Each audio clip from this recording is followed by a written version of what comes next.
Greetings, my scattered brothers and sisters in the Lord. Trust you know that the Lord is with you wherever you find yourself scattered today, and that you know that His presence with you is more than enough for whatever you might face today. Our psalm today is Psalm number 67, and it's actually kind of a short psalm. May God be gracious to us and bless us and make His face shine upon us, that your ways may be known on earth, your salvation among all nations. May the peoples praise you, God. May all the peoples praise you. May the nations be glad and sing for joy, for you rule the peoples with equity and guide the nations of the earth. May the peoples praise you, O God. May all the peoples praise you. The land yields its harvest. God, our God, blesses us. May God bless us still, so that all the ends of the earth will fear him. Now, this is really interesting to me. The first verse, we pray this type of prayer, one form or another. May God be gracious to us and bless us and make his face shine upon us.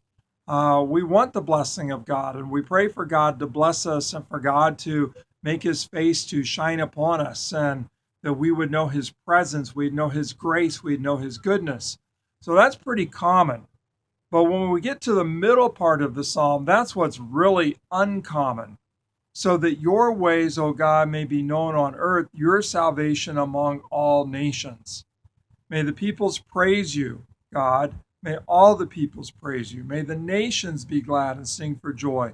For you rule the peoples with equity and guide the nations of the earth. May the peoples praise you, O God. May all the peoples praise you.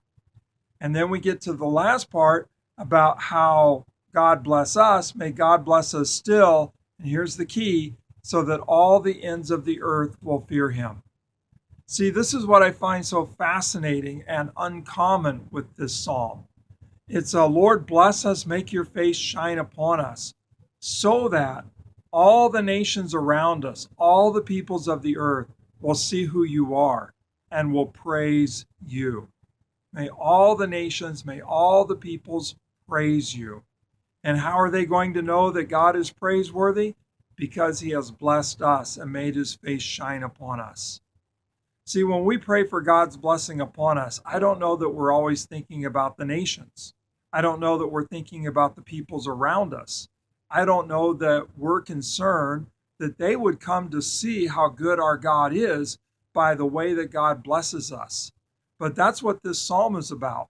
Lord, bless us, make your face shine upon us, not just so that we have a good, not just so that we know your presence, not just so that we live in your blessing, but make your face shine upon us so that all those who are around us will see how good you are, how gracious you are, what a joy it is to be your people, and that they would turn to you and that they would fear you and that they would worship you. I challenge you to pray that today. Not simply God bless me, but God bless me so that all those who are around me would see how good and worthy of worship you are, that you are a good and gracious God, and that you are to be honored, feared, given first place in all of our lives. So make that your prayer today, Psalm 67. Lord, you're good.